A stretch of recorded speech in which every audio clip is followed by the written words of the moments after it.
have the pleasure of conducting our first ever legacy breeder interview. And what we're hoping to capture is some of the knowledge and history of our long-term breeders in the ESSFTA. Today, I have the pleasure of interviewing a friend and mentor of mine, Julie Roberts. And Julie, could you tell us a little bit about your kennel name and what the significance is? My kennel name is Eldamar. I had first chosen Rivendell as a kennel name, and somebody else advertised with that. So I decided, it was from the Lord of the Rings. It was kind of this place. It was called Eldamar. I thought, okay, nobody's going to use that as a kennel name. First time I advertised with Eldamar, somebody else advertised with Eldamar. Oh, no. So I ended up writing to that person. I probably wasn't, and asking them, because I had already changed my name once and I didn't really want to have to do it again. So that is where it came from. So that's interesting. Yeah. Sharing that. So how did you decide to get into Springers in the first place? How did you decide that that was the breed for you? I was actually really wanted a golden retriever. Oh. And I had ridden to this kennel up in Duluth, Minnesota, and they had, show golden retrievers, and they never answered me back. So I was babysitting. I mean, remember how long I've been in this breed. I was babysitting for this gal, and she said, well, I know of this litter of English Springer Spaniels. She said, why don't I go show it to you? So anyways, I bought my first English Springer Spaniel with my babysitting money, and I have never really owned another breed other than the English Springer Spaniels. That's a great story. Yeah. So you mentioned earlier how many years you've been breeding Springers. How long has it been? 53. Wow. Yeah. I won't tell you how old I am. Yes, don't. So are you still actively breeding? No, at the moment I'm not. And I haven't actually bred a litter. It's been about 12 years now. That was when Carson was born. Part of it, when I moved to Iowa, I wasn't really set up well here for whelping and for, having litters and so forth. And I think as I got older, staying up all night, whelping, it seems like they always came early in the morning. And so I haven't been actively breeding, no, not for a while. You're currently breeding in conjunction, though, with a couple other kennels, correct? Correct. I Dartek with Tekla Vicker, and then Kim Ballard Journey. So we do quite a bit of, quite a bit of stuff together. We have co-bred and co-owned dogs. That's exciting. Yeah. And you just had your latest champion recently, I heard. Well, confirmed. I'm just in small talk, so. Yes. So I still go on and check. I only wanted him to practice because he's kind of naughty, and in the meantime he might have ended up finishing his championship. So oh well. Do you have an idea of how many litters you've had over the years? No, honestly, I don't. I would breed about, usually it was just one litter a year. On occasion, I have done two, or especially if I was co-breeding with somebody, like sometimes with Janice Johnson of Will Orion, I would co-breed with her. And so we would sometimes, like share. She would take part of the litter for a while, or she would whelp it and then I would raise them, or I would whelp them and then she would, bring them up after a bit. But normally it was just about one litter a year. So as a breeder, there's certain things that I think people get recognized for over the years, or certain things that become evident in a breeding program. What would you consider to be your legacy as a breeder? I would guess maybe in the end, I would maybe say temperaments. We went through some really rocky stages with temperament. And I can still remember sometimes I bred to a dog that I bred to it for temperament and was kind of getting chewed out by different people. And you should never have done that. You should not have done that, did this. But the reason I did it was for the temperament. And eventually it worked out. Let's just say it that way. Julie, I'm not sure if people really understand what Springer temperaments were like back in the 70s and 80s.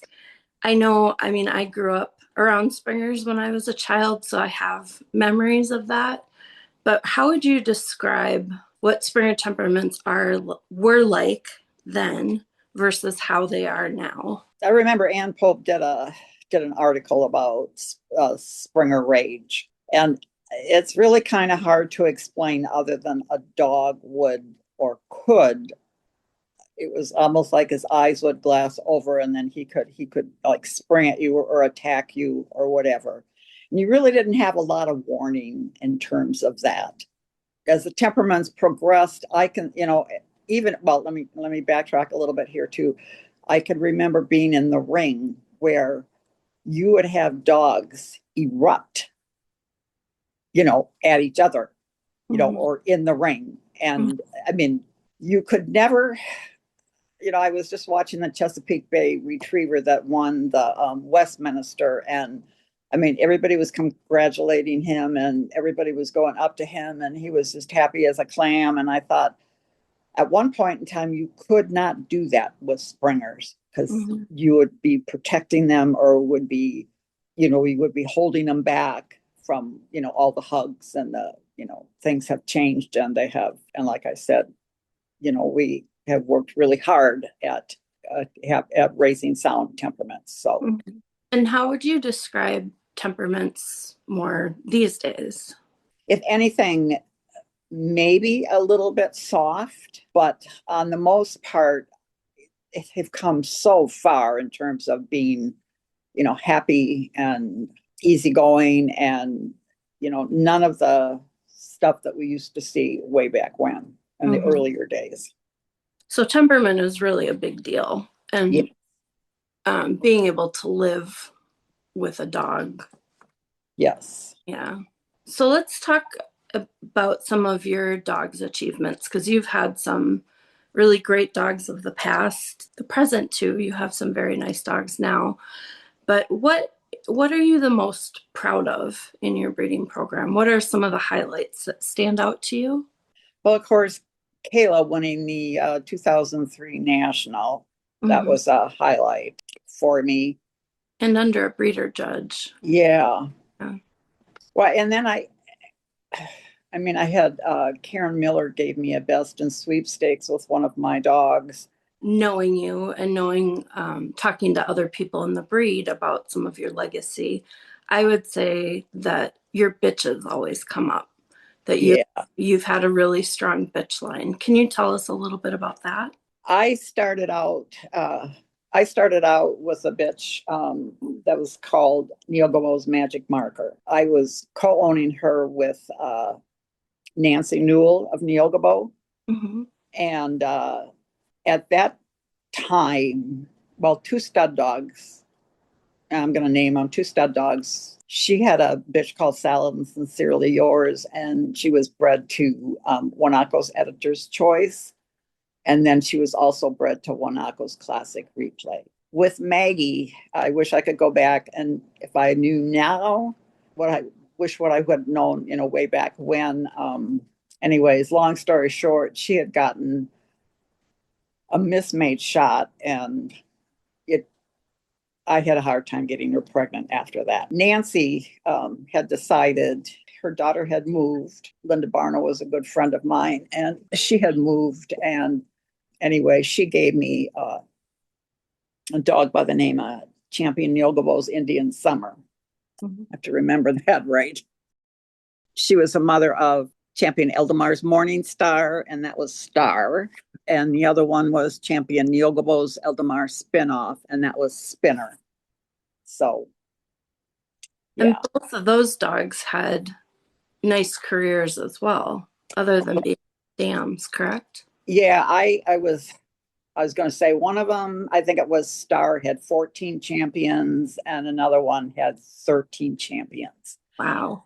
And at this point in time, it would really be hard, really be hard to do that. And in terms of their show career, they also had good show careers as well, right?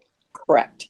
Spinner was a group placing. Actually, she had 2 or 3 group ones to her name, and Star had a couple of group ones, I think. I know she had at least one group one to her name. So Spinner was such a show dog, and she was a really good mother in the whelping box. But boy, she was really, like I said, she just took off. And Yeah. she could just fly around the ring, in other words, without missing a step. Who was it that made the comment about Spinner at a national? Oh, that was Ann Rogers Clark. Uh-huh. And what was her comment? Oh, what was it? It was something like she flew like a bat out of hell or something like that. I don't know, but it was something of that nature. So, yeah. She was always one to appreciate good movement. Yeah. A compliment from her goes a long way. Yeah. What would you consider some of your biggest successes as a breeder, either in the show ring, in the whelping box, and performance venues? And you mentioned bitches that produce 13 and 14 champions. That's huge. Are there other things that stand out? No, I really wanted to breed a dog that could do it all. And by that I mean I wanted a good show dog, but I wanted a good family pet. Mm-hmm. Because not all of not everybody goes into a show home. Right. And I also wanted a dog that would be good in obedience. At that time, we didn't have Rally at that time, but at some point I just wanted to be able to, have a good obedience dog too. Well, and you actually started showing in obedience quite early, didn't you? Yes. And then I had gotten my first Springer that I got him through a CDX. And then my first homebred champion, I got him through a UD. In fact, actually, that was probably the only UD I've had, but I still got him there. So, do you still have goals that you hope to achieve as a breeder? not so much as a breeder. I would really like to mentor at this point in time, because there's just so much that there is to learn that, like I said, if I could go back and know at the beginning of when I started breeding what I know now, it would really have been helpful. So, Julie, I have been fortunate, as well as a number of other people, to have you as a mentor in Springers. And I feel like I learned a ton from you that stays with me today as I make breeding decisions. Who in the past or present do you admire as mentors?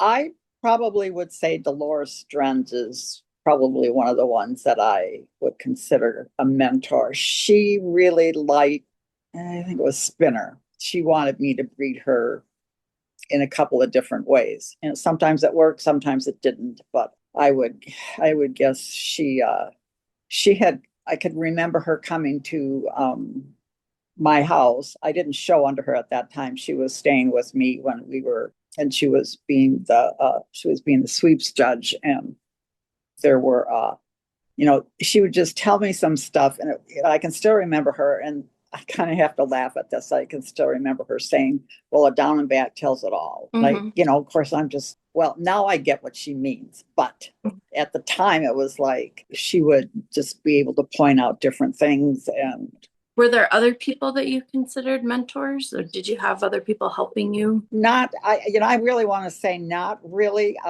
it was honestly a lot of trial and error, quite frankly. I had people that would mentor me like in obedience and some of those specific things, but not in terms of breeding. Yeah.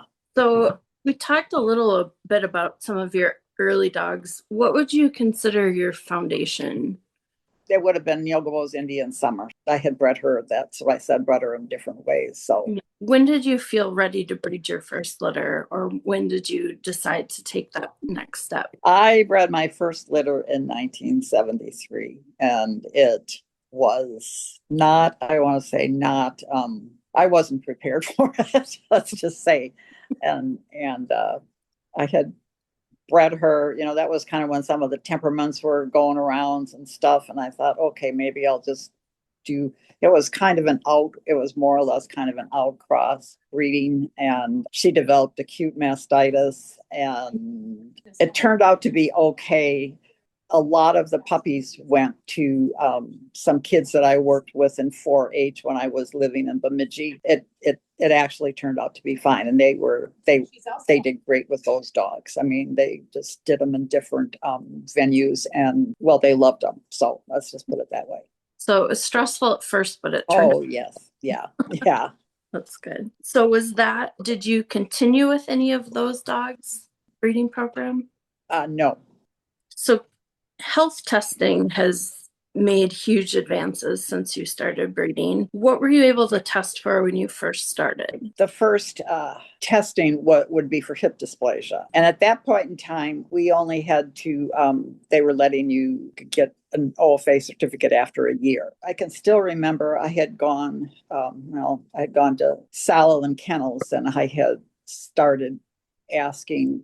This was my first champion. I had asked all these questions, and I kept asking him about hip dysplasia, this and that, and temperament and some of this stuff. Anyways, when I called him back, they never called me back, And when I called him back, and she just kind of made the comment that she said, we thought you were expecting too much. It wasn't Julia Gassel, but it was Barbara Gates who was saying, we thought you were expecting too much. Of course, getting off the phone, and I cried and cried and cried. I thought, I thought I'm never going to get a dog and all this stuff. And anyways, it wasn't probably within the week after that, they called me back and they said, do you want him? And I just said, yes. So it was a Champion Sutherland's Prophet that was Moses.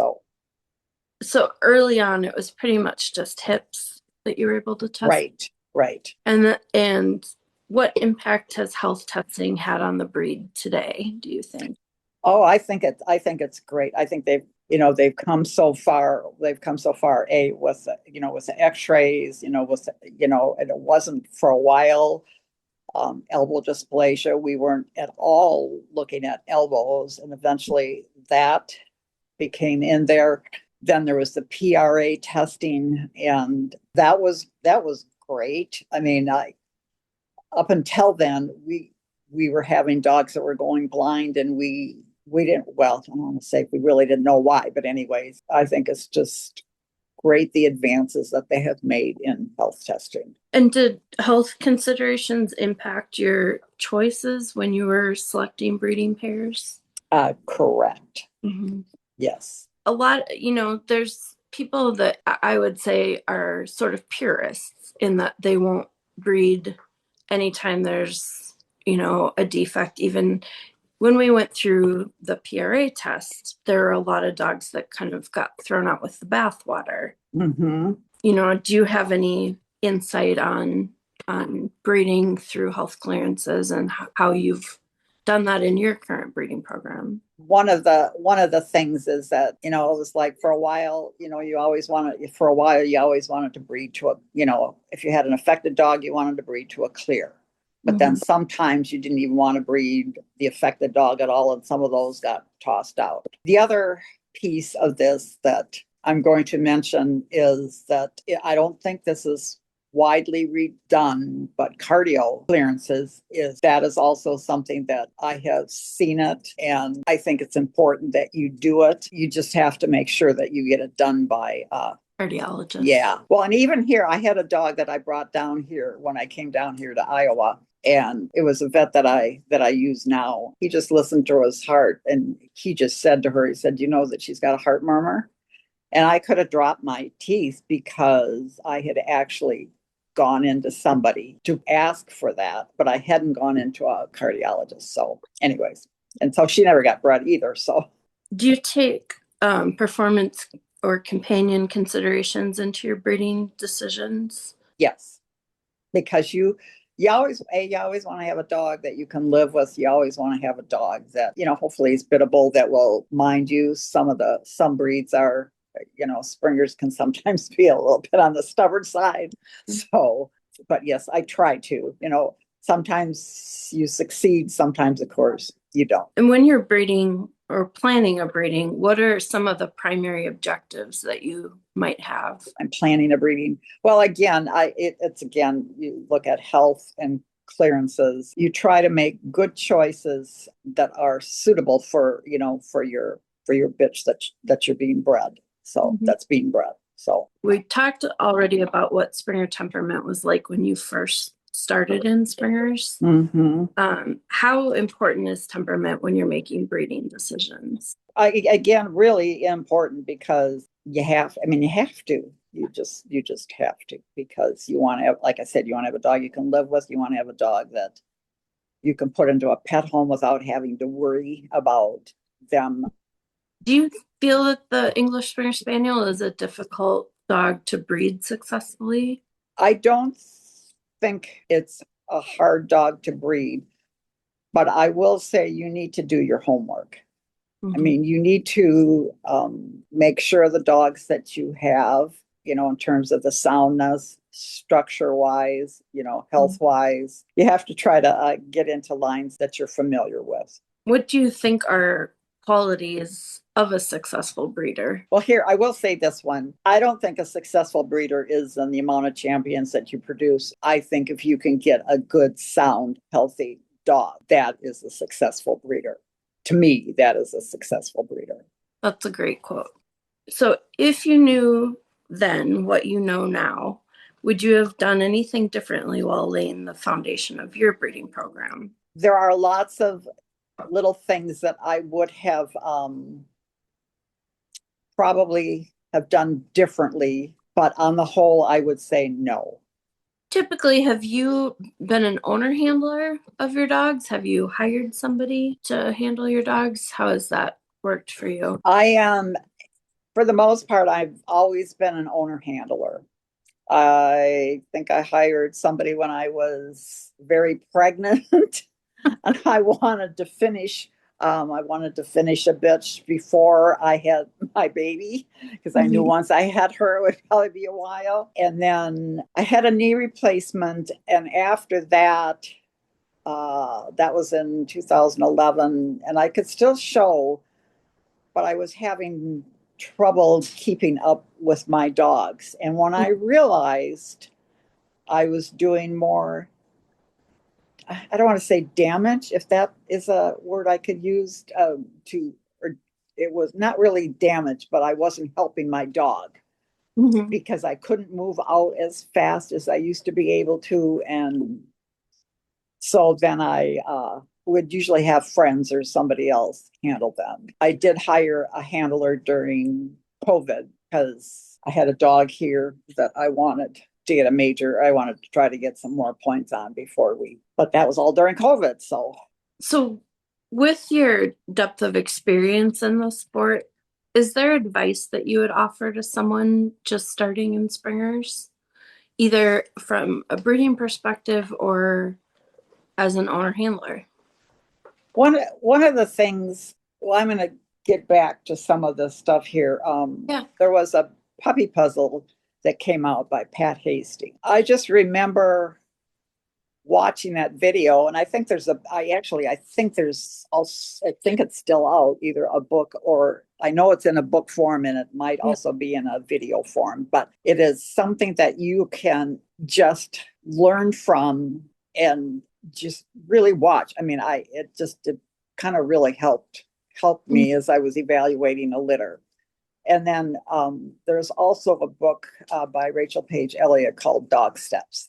Mm-hmm. And for sure, it's not just Springer related, but just for sure, know as much about structure as you can, because you cannot forget that piece of it. And so oftentimes we want to just breed to the dog that is winning the most. You just have to know structure. Because I remember oftentimes I was always known as a lady with the dark dogs. Because when I was trying to go over a dog, I didn't really care what the markings. Mm-hmm. Sometimes you get lucky, and then sometimes you don't. So Yeah. I wanted to get the structure there. I know one of the things that we talked about a lot when I was a younger breeder was the importance of a good front. And that has stayed with me throughout my breeding program. Do you mind just sharing a little bit about your thoughts on fronts and rears and how you evaluate those things? All right. One of the things, and I probably have said this to you, Mm-hmm. I don't, well, this is my own opinion, but I don't think it's hard to get a good rear back. But if you lose a front, it is really hard to get a good front back. Yeah. So I think if I had to sacrifice one over the other, I would sacrifice the rear versus the front. One of the things that, and I know we've done this together at, we used to have the puppy parties, but we would hang them, if you hang, well, I'm trying to do it now, but I don't have a puppy. So, but if you hang them, you can see how the fronts drop, and then you can see how the rears drop. And there was one of the things that it's such a feel for me, because I can feel underneath when you pick it up and you look at the rears and you hang them. Some of them are more V-shaped and some of them are more U-shaped. I don't know if you can understand that. And oftentimes I would prefer the U-shape if you could have it, because the V-shape sometimes would often end up with a narrower rear. Mm-hmm. But the fronts, it's almost like it's like a third, a third, a third. It's like Yeah. I want to do my thing. So, but I used to have this. Yes, yes. And then you should put your hand. Well, you know what it is. You put your hand on there, and then if the one finger was too far forward or the one finger was too far back, and then we talk about some people having an eye for a dog. Are there any things that you could suggest that a less experienced breeder do to help cultivate their eye?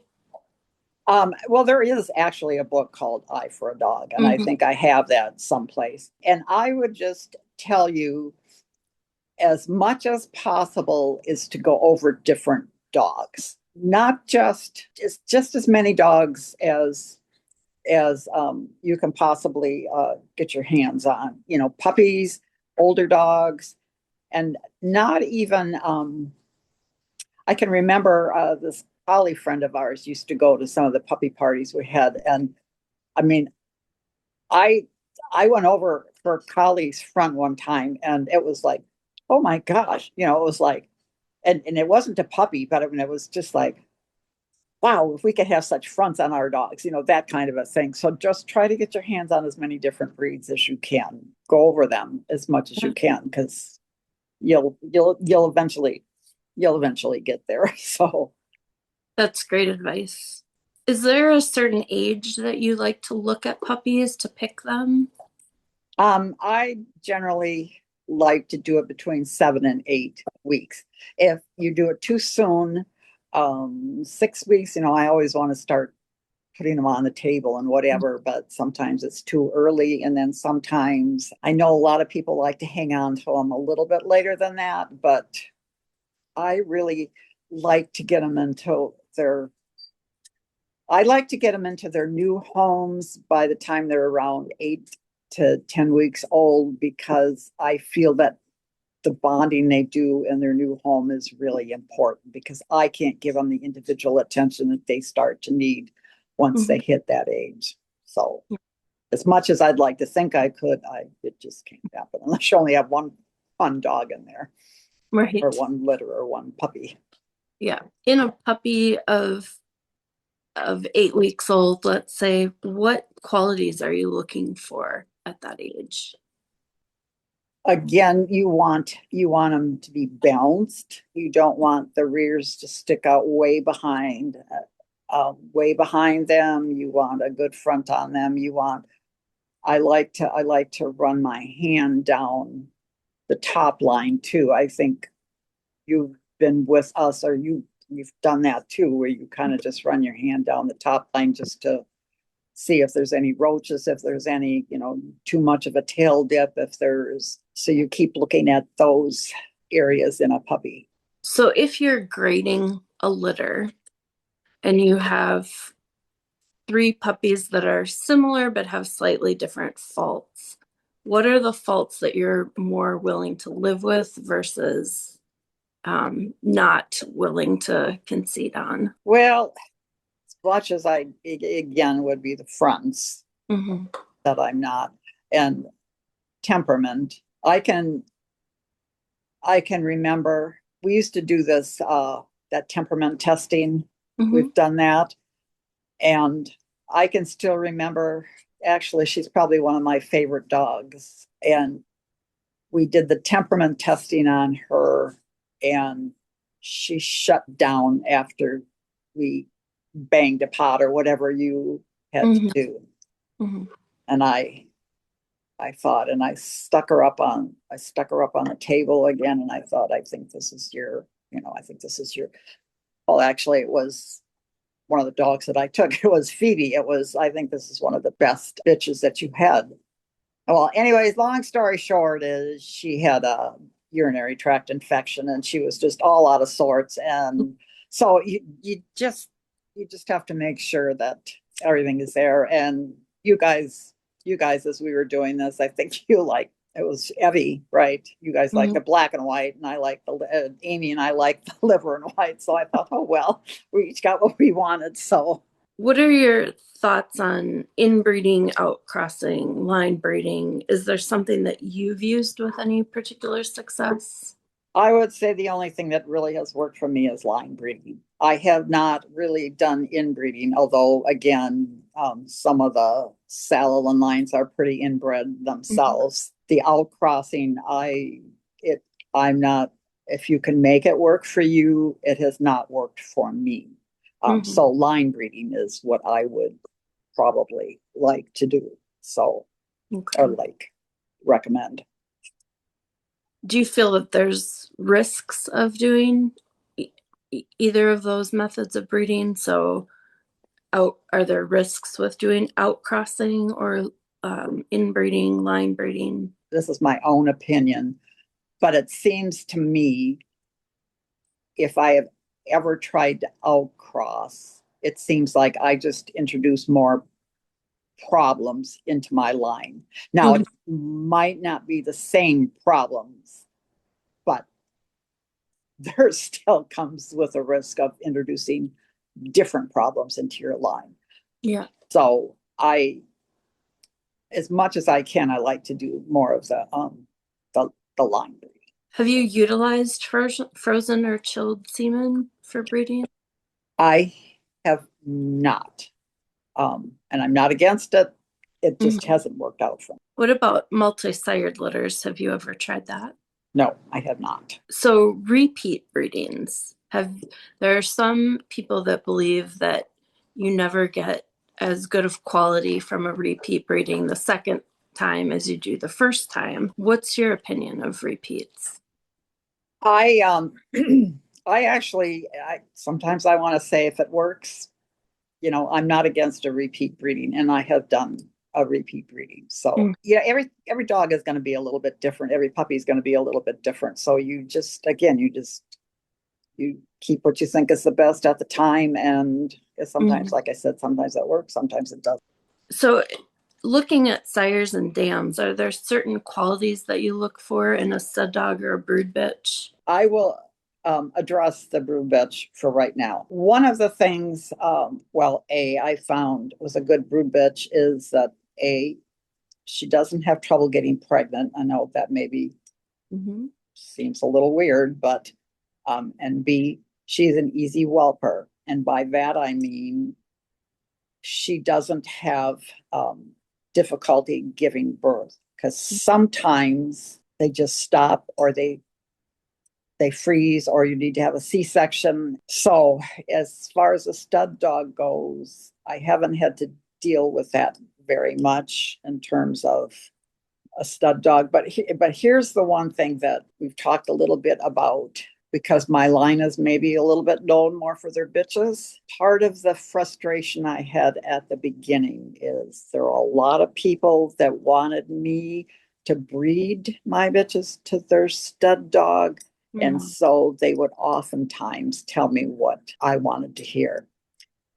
So I had to start backtracking and doing my own research in terms of, and that's when I was really glad like the OFA came out with, they've got some of the, the hereditary stuff on there, and going back to, because it's just really important to separate out what is fact and what is, I don't want to say what's fiction, but yeah, what is fact and what, So when you've been selecting a sire for your bitches, how important is pedigree versus your intuition or your looking at it dog for dog? This was a long time ago, but I used to think, okay, you breed to one dog with one extreme and you breed to the other dog that doesn't have that, and you'll get a mesh, a mesh of the perfect dog in between. But you can't do that, because in the end you have to you get some dogs that are extreme in the rear, or you get some dogs that are straight in the front, or so it's not like a good front and a good rear is going to get that perfect mesh. So you just have to try to, dog per dog, you try to match up as soon as well as you can. And then you also like to make sure that, again, you've done your homework, so that you know some of the hereditary faults back there. And again, if they got good temperaments. Well, again, I'm going back, because I can still remember this gal that I talked to, and she was telling me about a dog that flew off the ground and kind of came at her. This was a long time ago. Again, I'm going back to temperaments, but a dog that kind of, flew off the bed to try to get at her. So it's like, yeah, you really have to be around the dog a little bit if you can, or you have to trust the person. In this breed, how important is it to have a mentor? I think it's really, I think it is really important. But again, you always have to sift through what your mentor says to you. A